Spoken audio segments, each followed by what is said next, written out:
So hello, everyone. I'd like to welcome all of you to the 2021 Villanova University Charles Widger School of Law Martin Luther King Lecture.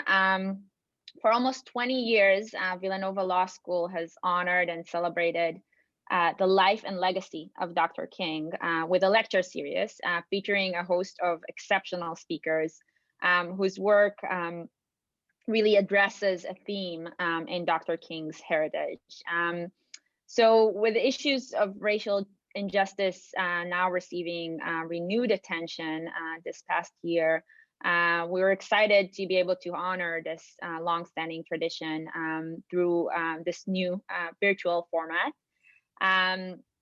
Despite the unprecedented challenges that our country and all of us have been facing. Throughout this time-honored tradition, our annual lecture has been graciously sponsored by Pepper Hamilton, now Troutman Pepper, and we are incredibly grateful for their continued support. So it is now my pleasure to welcome Kasim Lucas, a partner at Troutman Pepper, to offer a few words on behalf of the firm. Thank you very much. I appreciate it. And once again, I'm very happy to be here, or I guess virtually here, for the annual lecture. For those who've been to prior lectures, you know Pepper, now Troutman, has had this relationship with Villanova Law School since 2006. It started as an effort to increase diversity and inclusion, both in general in the legal profession, but also at the law school. And in that, we've been being engaged in many different capacities, one of which is the lecture that's here today we've sponsored. But in addition, we have 2 scholarships named after, formerly Pepper, named after Troutman Pepper, to 2 diverse students every year at Villanova, which we're proud of. And we also have a summer internship for 2 diverse Villanova students every year in our Philadelphia office. And we're, again, proud to continue that, and proud to say we actually have lawyers now working at Pepper who are part of that program. So, you know, we think of this as a pipeline program for us, but also a way to bring issues of diversity and inclusion in the legal profession to you all and beyond. And we're very thankful to continue to be able to address you here and to sponsor this program. For those who don't know, I mean, this is one of the better diversity and inclusion initiatives, hitting straight hard at the issue of increasing the pipeline. And in fact, we were winners because of this program. We've been winners of the George B. Vachon Innovation Award presented by the Minority Corporate Counsel Association. So we're very proud of that, very proud of all you do at Villanova, and happy to sponsor the lecturer today. So thank you very much, and looking forward to the speech today. Thank you so much, Mr. Lucas. So next, it's my honor to introduce Mark C. Alexander, the Arthur J. Kenya Dean and Professor of Law here at Villanova Law School. Dean Alexander, as most of you know, is an expert on constitutional law, election law, and criminal law and procedure, and his research focuses on the constitutional dimensions of election law and campaign reform. And though I've only known him for a short time, I've been incredibly impressed by his leadership, which really allows Villanova Law School to continue to thrive, even during these ever challenging times. And personally, I've really appreciated his dedication to the Villanova Law community and his ability to bring us all together in the pop-up conversations that he's been initiating on the most charged issues that the nation has been facing. So I really appreciated those, especially as a new member of the community. So I will now hand it over to Dean Alexander. Well, thank you very much, Professor. That was a very kind introduction. And thank you also, Kasim Lucas, for your for the firm, for Troutman's support, of course, institutionally, but also for your continued dedication to us. It's always good to see you and know how much good work you are doing. And now I have the honor and pleasure to introduce our speaker, Professor Deborah Archer. And I want to put it in context just for a moment.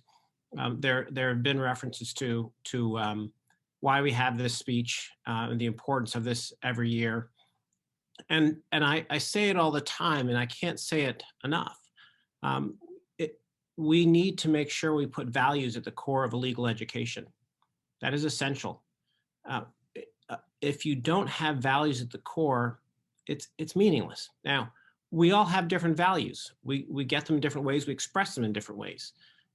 But we all need to tap into the things we think are important in the world and act in pursuit of those things. Now, that can mean a lot of different decisions for you and your professional life, but it means that there's more than just a study of torts or contracts or con law, any individual subject.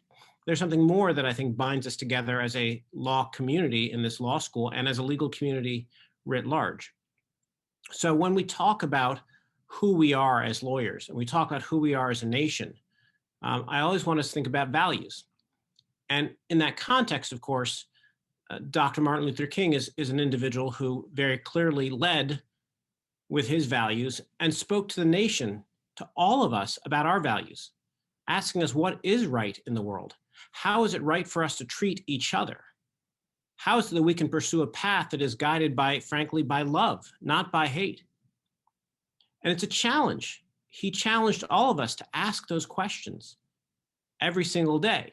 So to have this opportunity today to speak about Dr. King's legacy and how that fits within our greater sense of who we are as lawyers and the way we act on our values, I think today is just a perfect opportunity to remind us of those things that matter. So in that context, we're so fortunate to have Professor Deborah Archer, who is the Jacob Javits Professor at NYU, and most recently just named the new president of the ACLU. And it's so extraordinarily, I guess it's not just good fortune, but it is extraordinary good fortune for us to have Professor Archer here, because she can speak to us from her perspective for decades, having worked at the ACLU, having been on the faculty at for 15 plus years, working at a big firm, a career that spans lots of different jobs, different responsibilities, but constantly acting in what I know, and certainly she'll talk about it today, is in pursuit of what she thinks are the important values that guide her. She's somebody who has won countless awards for her brilliant writing and her scholarship. She has focused her teaching and her scholarship on civil rights, civil liberties, of course, the ACLU being the American Civil Liberties Union. She's focused heavily on clinical pedagogy. We're so proud here, as you know, Professor, we are so proud of our clinical programs because, again, they serve values. They speak to that, and your leadership in clinical pedagogy is extraordinary. And today we have the opportunity to hear from Professor Deborah Archer, who, when she was named president of the ACLU, the executive director said, there is no one better equipped who better personifies, is more capable to helm the future battles for civil rights, civil liberties, and systemic equality than Deborah Archer. I think that is true in abundance, to have somebody of her caliber, her stature, the respect she carries in the room when she walks in. It is truly my pleasure and our honor to have Professor Deborah Archer to speak today to give the 2021 Martin Luther King Jr. Villanova Law keynote address. So with that, Professor Archer, welcome to our community. Thank you. Thank you so much, Dean Alexander, for that incredibly kind and generous introduction. It's really an honor to be invited to speak and to have this opportunity really to reflect on Dr. King's legacy and his lessons. One lesson I want to reflect on is the beloved community. Dr. King often spoke about the beloved community. He said, quote, "The aftermath of nonviolence is the recreation of the beloved community. So when the battle is over, a new relationship comes into being between the oppressed and the oppressor, end quote. The beloved community was Dr. King's vision for a truly integrated America, where every person in every community had access to social and economic opportunity, not separate and unequal, but a society where everyone could live lives of joy and dignity, where everyone was invested in the well-being and dignity of their fellow human being. Dr. King believed that in the beloved community, we would experience true justice and equality. Opportunity would not be parceled out to privileged individuals or groups, but instead would be the birthright of everyone.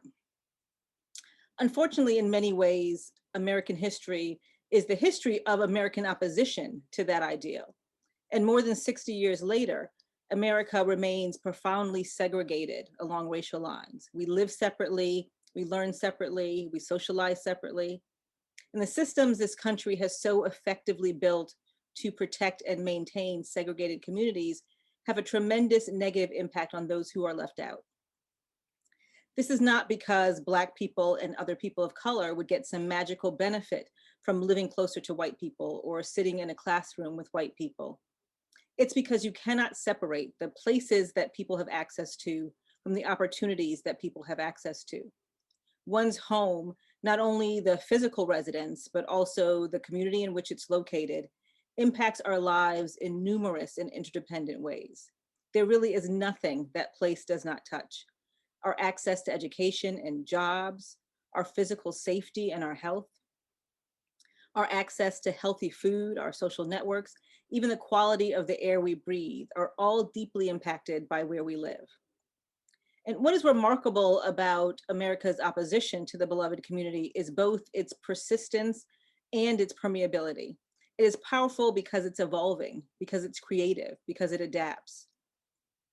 From legal slavery to Jim Crow, from pure brutality to more nuanced forms of oppression and separation, in so many ways, the history of Black people in America is a history not only of control, but of exclusion. And legal and social limitations on how and where Black people live are central to that history. And these exclusions have proven to be extraordinarily durable, outliving both chattel slavery and Jim Crow. You can think of sundown towns, where whole towns excluded Black people through a combination of discriminatory local laws, intimidation, and violence. The term comes from signs that were posted to let Black people know that they needed to leave the town by sundown. It was telling them that you can come here to work for us, to serve us, but under no circumstances can you make this town your home. You will never be a member of our community. You can think of federal mortgage programs that would only lend money to prospective Black homeowners if the property that they sought to buy was already in a segregated neighborhood. Or think of the federal interstate highway system. Highways were intentionally built through and around Black communities to physically entrench racial inequality and protect white spaces and privilege. In some states, highways tore through Black communities and cut the heart and soul out as homes, churches, schools, and businesses were destroyed. In other states, the highway system was a tool of a segregationist agenda, erecting a wall that separated white and Black communities, protecting white people from Black migration, and creating physical, economic, and psychological barriers that really do persist to this day. And you can think of the United States' long and complicated history of racial segregation in housing enforced through public policies, individual acts of discrimination, and mob violence. Of the countless acts of racial violence throughout the 19th and early 20th centuries, white people, driven by white supremacy and hatred for Black people, use violence, intimidation, and the law to rid their communities of Black people, separate Black people from opportunity, and keep Black people in what they believe to be their place, physically, socially, and economically. And today, this country continues to use a really dizzying array of tools of exclusion as a mean to define the boundaries of citizenship and belonging. And given our long history of using the narrative myth of Black criminality as a justification for segregation and subjugation, it should be no surprise that central among the modern tools of racial exclusion are laws that are ostensibly motivated by the desire to keep certain communities safe.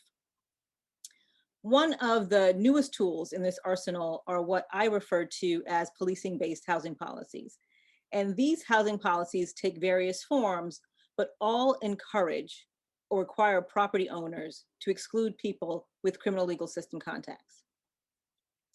The adoption of these policing-based housing policies has really become entangled with societal assumptions about the criminality of Black people and the criminal legal system's steady march towards mass criminalization. Despite a growing consensus about the harms caused by mass incarceration and many high-profile efforts to reverse America's race-driven over-reliance on imprisonment, mass criminalization has nonetheless seeped into virtually every aspect of our society. And it's against this backdrop that the adoption of policing-based housing policies act as a system of essentially racialized agreements between community members to exclude people of color. I want to focus in on one category of policing-based housing policies, and those are crime-free housing ordinances. Crime-free housing ordinances are local laws or policies that either encourage or require private landlords to evict tenants who have had varying levels of contact with the criminal legal system, or to decline to rent to those tenants in the first place. These local ordinances have the purported goal of stemming crime in rental housing, but they are far more effective at excluding racial minorities and promoting racial segregation than they are at stemming crime. In their most problematic form, crime-free housing ordinances make even alleged criminal activity a violation of the rental agreement. They allow police officers to decide whether a potential tenant's criminal history disqualifies him from rental housing in the community, or whether a tenant must be evicted because of alleged criminal activity without any meaningful due process. And they also allow revocation of a private landlord's authorization to rent their property for failing to act on those police determinations. Significantly, I think, a resident doesn't have to be convicted in order to be evicted. A common crime-free lease addendum provision explicitly states that proof of a violation shall not require a criminal conviction. And this creates the possibility that a mere arrest or even a stop that results in neither arrest nor conviction might be sufficient to evict someone from their home. It wouldn't surprise you that crime-free ordinances have their roots in the law enforcement community and are historically police-sponsored programs. The first ordinances were created by the International Crime-Free Association, an organization that was founded in 1992 by a member of the Mesa Police Department in Mesa, Arizona.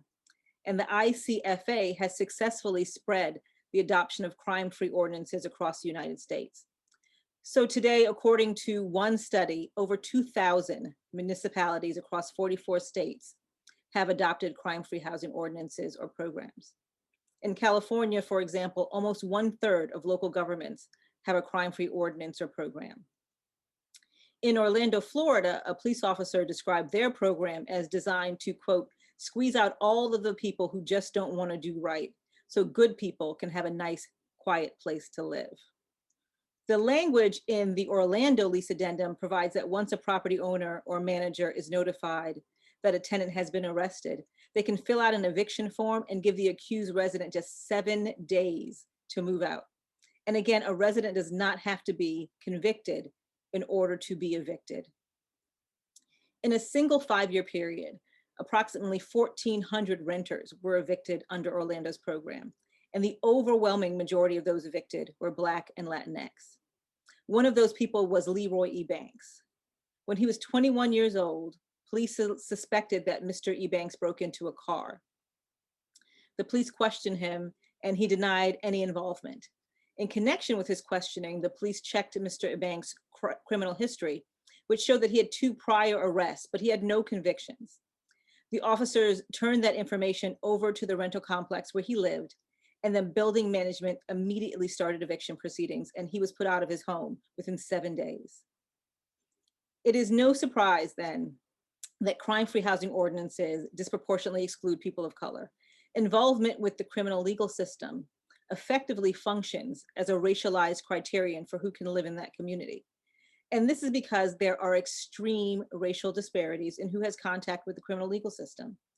The impact is heightened because of the breadth of crime-free ordinances. The exclusions are not only based on convictions, but by design and implementation on any contact with the criminal legal system, from convictions to arrests to even stops and mere suspicion. The discretion these laws give to police officers and landlords is ripe for abuse. It's easy to see how bias by law enforcement and the disproportionate enforcement of criminal laws lead to a regime where people are excluded from housing and communities for reasons having nothing to do with safety and everything to do with racism and bias. In Hesperia, California, a city that has a really particularly onerous mandatory ordinance, the United States Department of Justice determined just last year that Black residents were almost 4 times more likely than white residents to be evicted under the city's crime-free housing policy, and Latinx residents were 3 times more likely than white tenants to face eviction. They also determined that nearly all evictions under the policy occurred in non-white neighborhoods within the city. And it is not just the potential for abuse that is problematic. There's evidence surrounding the adoption of some of these ordinances that racial segregation may be more than an unfortunate byproduct. Crime-free housing ordinances are often adopted following burgeoning racial diversity, not increases in crime. For example, of the 20 California cities with the largest increase in Black populations since 1990, 80% have a crime-free housing ordinance or policy. And of the 20 California cities with the largest increase in Latinx population since 1990, 75% have a crime-free ordinance or policy. These ordinances ensnare people who have not engaged in activities that meet any reasonable notions of crime. And the more we criminalize relatively innocuous behavior, the worse the problem gets. In the end, these policies exclude people who pose little or no threat to the community. Families banned because their children engaged in behavior that would be of little consequence in other communities. People fighting substance abuse disorders and searching for stable housing to support their recovery. People targeted by the over-policing of Black communities. And victims of the weaponization of police. Consider the case of Thelma Jones, a Black woman who lives in Faribault, Minnesota. After living in Faribault for almost a decade and in her then apartment for 5 years, Ms. Jones was informed by her landlord that she and her children had 2 weeks to move out. The landlord told Ms. Jones that the police had advised the landlord to evict Ms. Jones because the police had responded to complaints at her home 82 times and characterized Ms. Jones' home as a location of ongoing criminal activity. But in fact, Ms. Jones and her children did not have any criminal convictions. However, the police had come to Ms. Jones's home repeatedly because of harassing calls to the police by her white neighbors. On one occasion, police responded to calls because Ms. Jones was hosting a family barbecue. On another occasion, police were called when Ms. Jones hosted a child's birthday party. Police even responded to calls each and every time her children were outside playing on their trampoline. Ms. Jones and her family were not evicted because they were engaged in criminal activity, but because she was a Black woman who was unwelcome by her predominantly white neighbors. Although many policymakers point to crime as a primary motivation behind the proliferation of policing-based housing policies and the desire to exclude, the problem is not actual crime, but the myth of criminality. Racial bias permeates mass criminalization. Indeed, the narrative linking race and crime has endured for centuries. And today, Americans' fear of crime has morphed with America's fear of Black people. And in conversations ranging from criminal justice reform to education to housing, this racialized narrative fuels a general state of anxiety and fear and brands Black people as dangerous and inhuman. Mass criminalization feeds the myth of criminality and validates these unwarranted fears.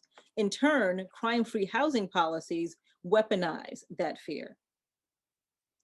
Today, Americans are really having a long overdue conversation about the need to reimagine policing and public safety. But this conversation must be about more than a reexamination of traditional policing. it must also examine the expanding role and power of the police. Crime-free housing ordinances are a move in the wrong direction because they provide an already racist criminal legal system with a broader province of impact and influence. Race plays an undeniable role in policing in the United States. And by utilizing the principles of policing in both design and implementation, crime-free ordinances import racially discriminatory policing practices into private housing markets and weave housing policy and the criminal legal system together both ideologically and functionally. Ideologically, the normative values of the criminal legal system are infiltrating housing determinations. Specifically, housing policy is adopting the policing-based values of exclusion and punishment and treating applicants and tenants as suspects, blurring the line between housing determinations and policing. Functionally, crime-free housing policies give police officers outsized power to determine who can and cannot live in certain communities. These policies essentially allow police officers to pick and choose who may live in their community simply by making the practically unreviewable assertion that an applicant or tenant engaged in illegal activity. Ultimately, the denial of housing is used to punish criminalized people, both those with meaningful criminal legal system context and those without. The consequences for those exiled are devastating, and given the close connection between law enforcement, the criminal legal system, and race, for many people of color, exile is almost fate. Policing-based housing policies seek and perpetuate the opposite of the beloved community. Where the beloved community seeks to include, these ordinances seek to exclude. Where everyone in the beloved community is treated with dignity, policing-based housing policies define their victims as unworthy, as less than. Where the beloved community abandons the doctrine of racism, which, to quote Dr. King, inflicts spiritual and physical homicide upon the outgroup, crime-free ordinances and policing-based housing policies further entrench American racism. If American history tells us anything, it is that policies that seek to exclude and to subjugate makes us weaker, and they expand the gap between the America that was promised and the America that is. To build the beloved community, we must continue to fight for a world where every part of this country is open to everyone, and fight to unravel the racism that has woven itself into our policies, systems, and structures over time, and which grow deeper and more complex every day. Thank you, and I look forward to your questions. Thank you so much, Professor Archer, for these fascinating remarks. So we'd like to now open it up to questions from the audience. So if you'd like to submit a question, please use the Q&A box. And I'll be running the Q&A and presenting Professor Archer with questions. So we look forward to receiving your questions.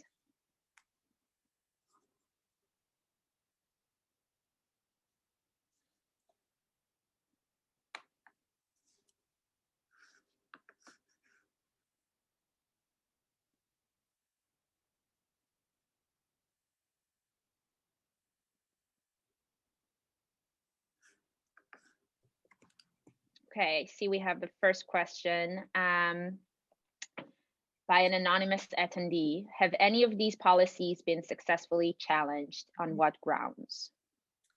So certainly they've been challenged. Lots of jurisdictions have dropped their crime-free housing ordinance once they've been notified of the impact and have come to understand how it can lead to discriminatory exclusions. But there are also several pending legal challenges. The ACLU has a pending legal challenge in Faribault, Minnesota, utilizing both intentional discrimination claims under the Constitution, but also really creatively utilizing the Fair Housing Act. The Fair Housing Act prohibits discrimination that is both intentionally discriminatory on race grounds, but also has two options for challenging discriminatory results.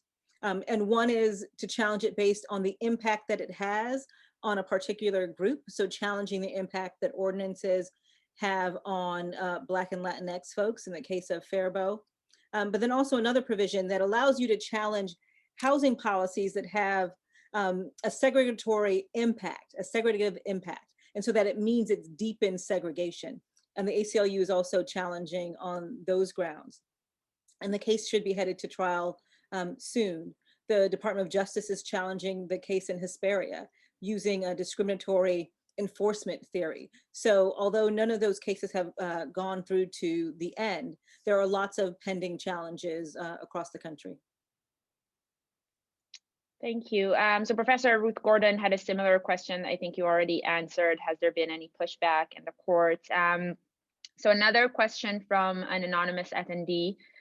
Because of the disproportionately high targeting of Black communities by the criminal justice system, can the FHA be used to challenge the housing ordinances? Yes, and that's what I was just speaking about. The Fair Housing Act, I think, is one of the most powerful tools to challenge the deeply embedded segregation in our communities, and also one of the most underutilized tools.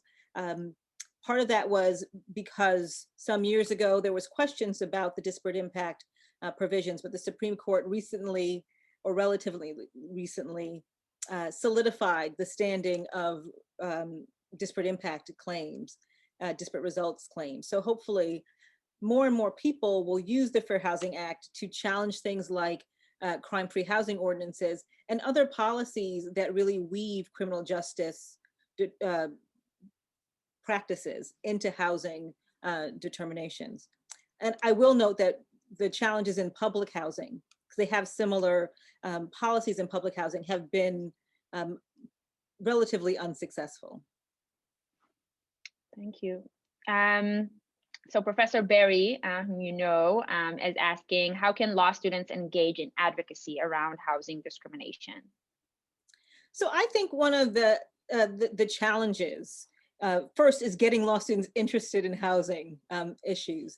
When we talk about racial justice and civil rights issues, challenges around segregation really aren't viewed as sexy to law students. And I really do think that we can challenge every other problem that we see in society, every other racial inequality, criminal justice, try to challenge education issues, access to employment, economic issues.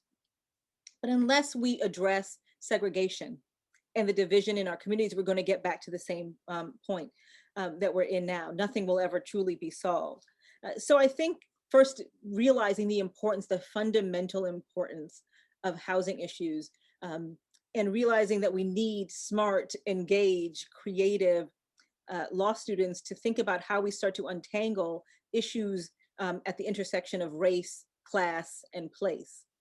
In the context of crime-free housing ordinances and other emerging tools of racial segregation, starting to unearth those tools, to dig them out, to explain the real harmful impact that they have, I think is helpful. Knowledge is helpful. And then looking to think creatively about how to challenge them. My students here are engaged in a project of trying to collect more and more information about the crime-free housing ordinances around the country.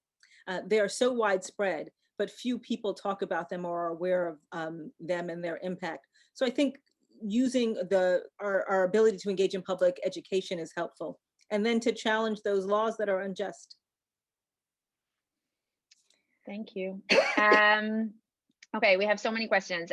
So are there any communities that have consciously moved away from crime-free ordinances? Mm-hmm. Oh, that question disappeared for some reason as I was reading it. I will say that some communities have voluntarily moved away after they've been engaged. One of those communities is Savannah, Georgia. And when the ACLU reached out to folks in Savannah to explain the impact of crime-free housing ordinances, to explain the origins of the International Crime-Free Housing Association, that community modified. Also, after litigation is filed, you'll see some communities modify, but not completely get rid of their crime-free housing ordinances. And certainly we want to move in a direction where they're impacting fewer people.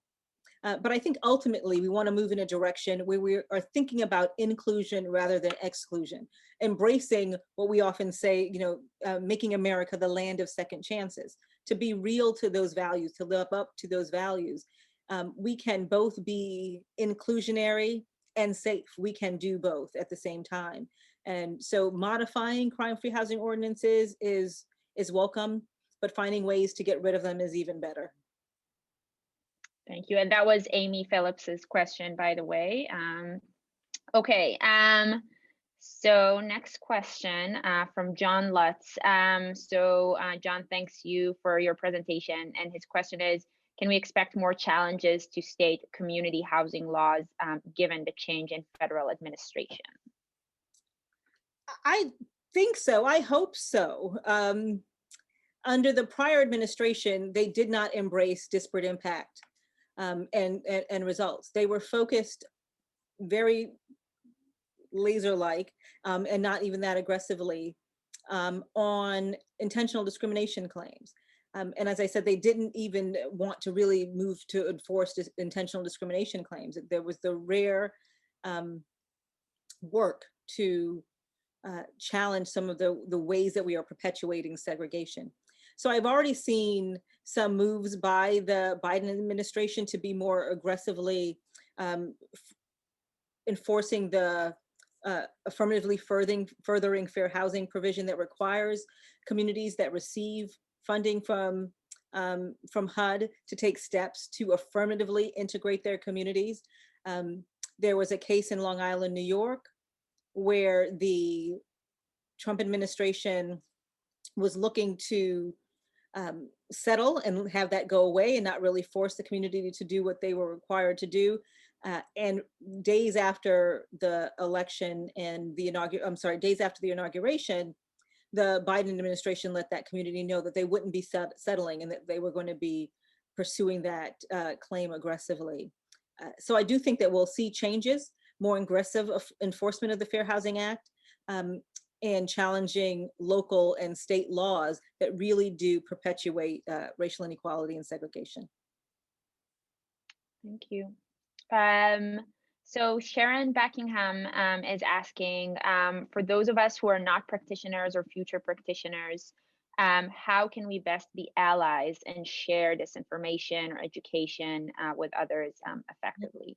I think she answered that question. It is being an ally and supporter of the work, sharing the information where you can to communities who traditionally would want that information, but those who have not been traditionally engaged in this fight for access and equality.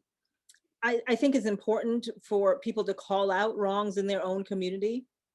If you live in a community where there is a crime-free housing ordinance or other policies that weave together criminal legal system and housing or any other exclusionary policies, I think it's on us to call them out, to speak up.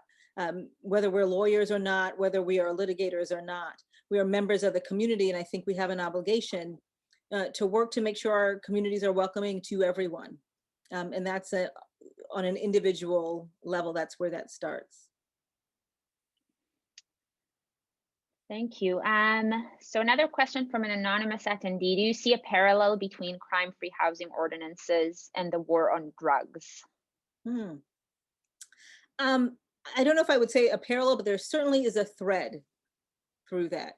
And as I mentioned, the thread is the criminalization of people of color. This narrative of excessive criminality that drives so much of our policies, including our drug policies, housing policies, and broader criminal legal system policies.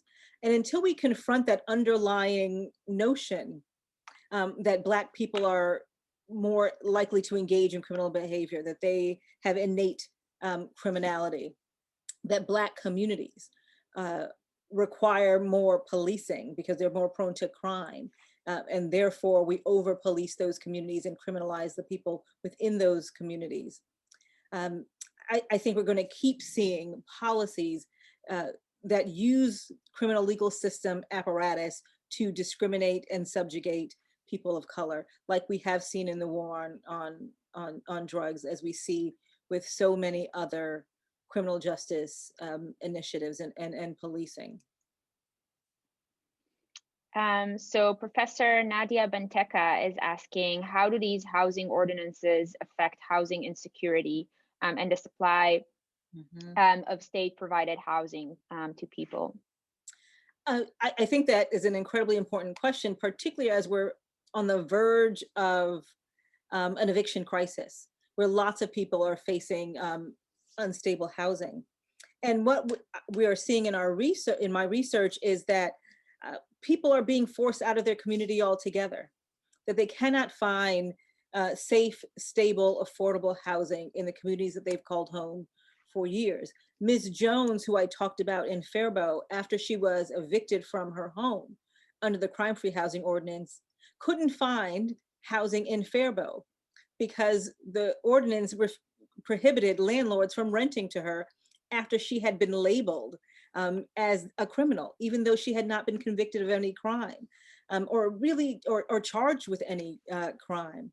And so it really does put people out of communities, make it more difficult for them to find stable, affordable homes, for them to have the stability in their lives that I think leads to success and equity and inequality. I think it also can present a challenge when I talk about segregative effects. The fact that one community is working to keep themselves whiter and to keep anyone out who's had criminal legal system contacts has an impact on all the communities surrounding them, an impact on access to housing in those communities that are already struggling with housing shortages. So I think that that's a problem. And then when you weave together the fact that it's not just in private housing, that there are public housing restrictions in most states that prohibit people with criminal legal system contacts and their family from living in public housing. So that means that we have taken away options for private housing and we're taking away options for public housing. And that doesn't leave people with many opportunities and many options after that. Thank you. So I think there's another question here that I think you already addressed. Is there anything we as attorneys can do to address segregation and discriminatory policy, even if we do not want to pursue a career in public interest? So you talked about this. And those jurisdictions— I welcome all people, right? If you're not even not a public interest attorney, you have skills and voice and access and resources that can be valuable. So I welcome all to join in the fight to challenge entrenched inequality like segregation. Definitely. Suggest a pro bono initiative in your law firm. Okay. In those jurisdictions that have adopted these policies, are the members of the general public aware of the policies, or are these policies under the radar of public attention? So in some of the communities, we found that the general public wasn't aware of them unless there was some type of enforcement action, that they were targeted. They knew that they were required to do, that landlords were required to do extra, but they don't know what that means. The landlords were definitely aware of it, right? It changed their practices, and there were repercussions. Many landlords have pushed back. They view this as a taking of their property, a taking of their right to make determinations about who can live in their homes.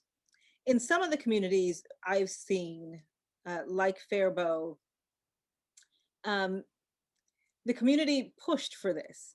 So in Faribault, they adopted their crime-free housing ordinance after the 2010 census confirmed that there was a 200% increase in their Black population, primarily Somali immigrants and refugees. And right after that city council meeting where the increase in Black population was discussed, they started to talk about what can we do? And we should focus on it. It's the crime.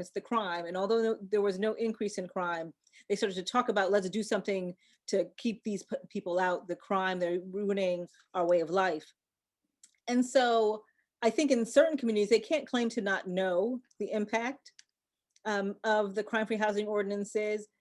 And I would say that they wanted that impact. It was intentional.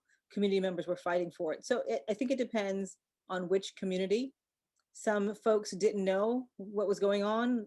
Savannah was an example. Members of that community, which has a significant Black population, when they found out, they were unhappy to know the details and how it would impact their community.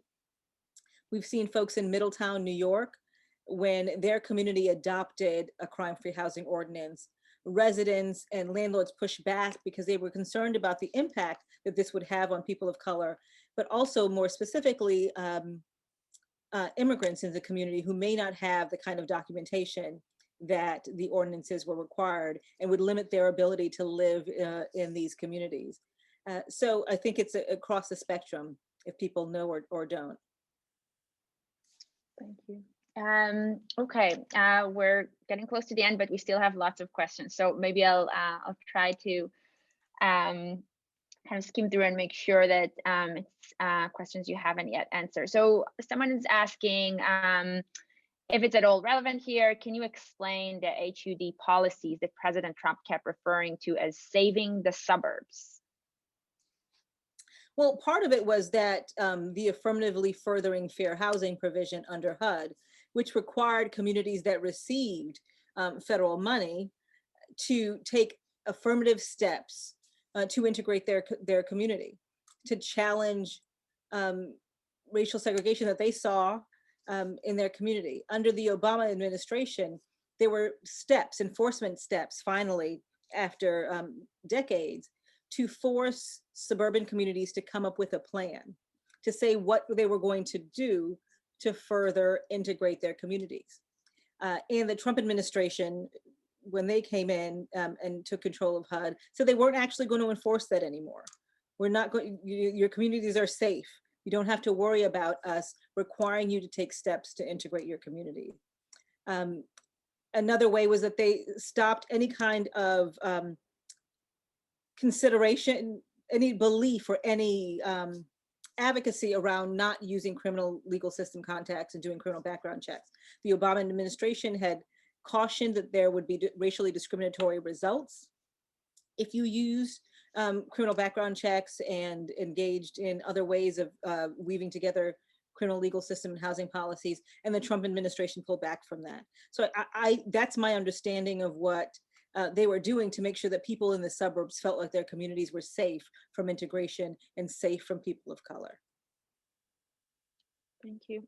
So Elizabeth Freer is asking, how have many of the eviction moratoriums impacted or exacerbated discriminatory policies in housing? You spoke a little bit about that, but maybe you can elaborate. Yeah, my understanding, and there are people who know more than I do about the ways the moratoriums are impacting folks around the country, that the moratoriums often have a provision that says that you can still be evicted for concerns around safety or violation of other lease provisions outside of the ability to pay. And so crime-free housing ordinances function in many communities as a lease provision, a provision on your lease that says you won't engage in criminal activity, and if you do, you'll be evicted. So there are still efforts to evict people using crime-free housing ordinances where the moratoriums contain that exception for criminal activity, alleged criminal activity, or violation of some other portion of the lease. And as we all know, at this point in time, having stable, safe housing is critically important. So I see that Dean Alexander and Professor Ravenel had questions as well. Do you want to, as panelists, do you want to take your liberty to ask your question, or do you prefer I read it? I'm happy to do either way. Whatever, you can go ahead. You're doing a great job from my perspective. Okay, so Dean Alexander is asking, so how do we attack this issue when the roots are found in 1, societal prejudices, 2, laws, 3, enforcement? So many angles, so many issues. How do we prioritize and coordinate strategies?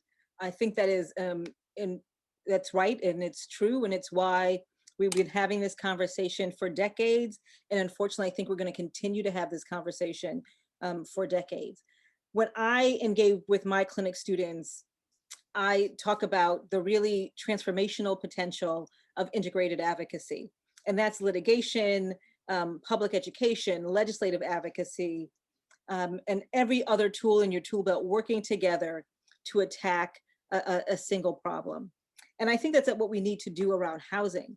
That certainly litigation is an important piece of that problem. We should be attacking laws that we know are perpetuating segregation. But some of that is also public education, and lawyers have a role to play. Policy advocacy. It's not just about saying what people can't do. It's about helping to design a positive conception of equality and telling people what they should do. If you want to keep communities safe and not perpetuate segregation, here's what you can do. It's about narrative change, starting to change the conversation. It's about having the conversation, which unfortunately we don't often have. So I really do think that it is going to require people from all aspects of our community to stand up. I think that's what we've had while we've started to see some change in how we discuss policing and the criminal legal system, that it is coming at us from all sides.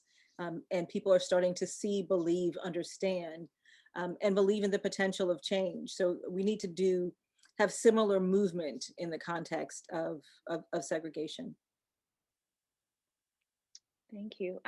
So Professor Ravenel is asking if you could offer one amendment to the Federal Housing Act, what would it be and why?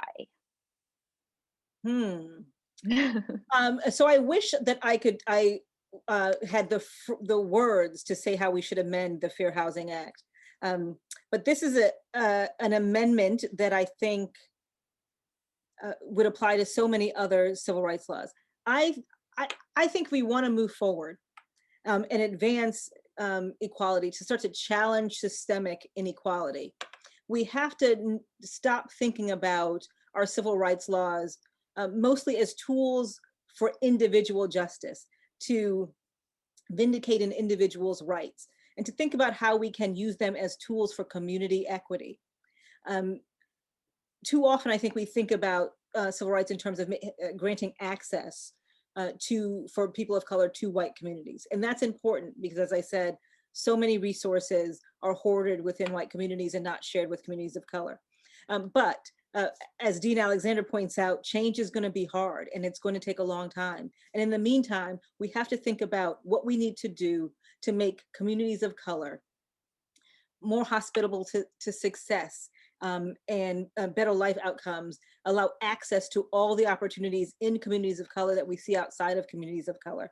And I don't know that our civil rights laws are written, construed, or used in that way. So I hope that some of the law students who are listening will be able to be the ones who will figure out how we can creatively use our civil rights laws to be tools for community equity, as opposed to only tools for individual justice. Thank you.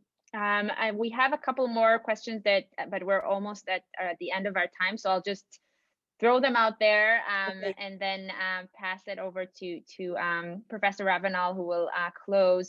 But Professor Nadia Benteca also mentioned, is there a link between the rise of these ordinances and gentrification, i.e. new ordinances passed in newly gentrified or gentrifying areas? And then Professor Ravenel also asked, you mentioned that many people who are evicted through crime-free housing ordinances live in predominantly Black neighborhoods.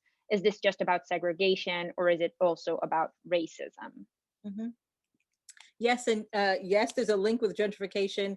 I can think about in Atlanta, there was an Atlanta police officer who, a story that he quit because he was being told to use their crime-free housing ordinance to help a developer clear out tenants out of a building so that they could redevelop that building.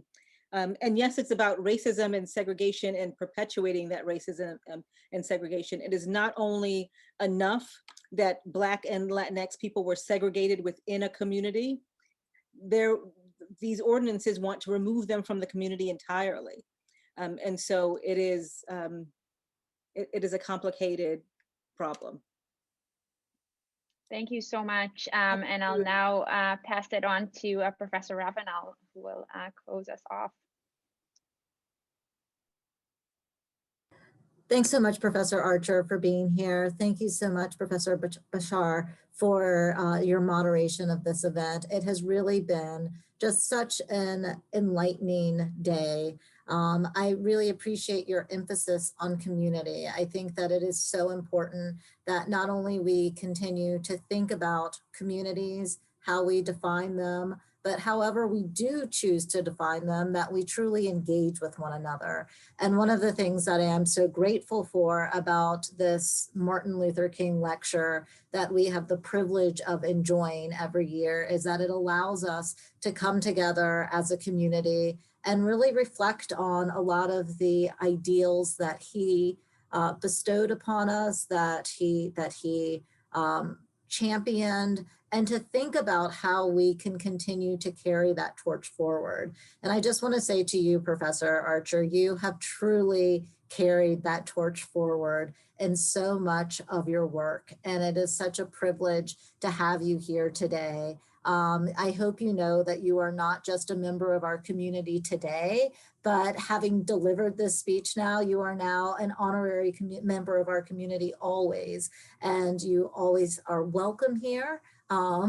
There are no crime ordinances or NYU ordinances or anything else, but you are always welcome here. And we look forward to being able to truly welcome you into the building. I miss seeing everybody in the room in which we gather when we hold this event, but I will truly say that, you know, I'm so glad that we were able to go forward with it anyway. And I truly am grateful that you were here to deliver this lecture, this keynote lecture this year.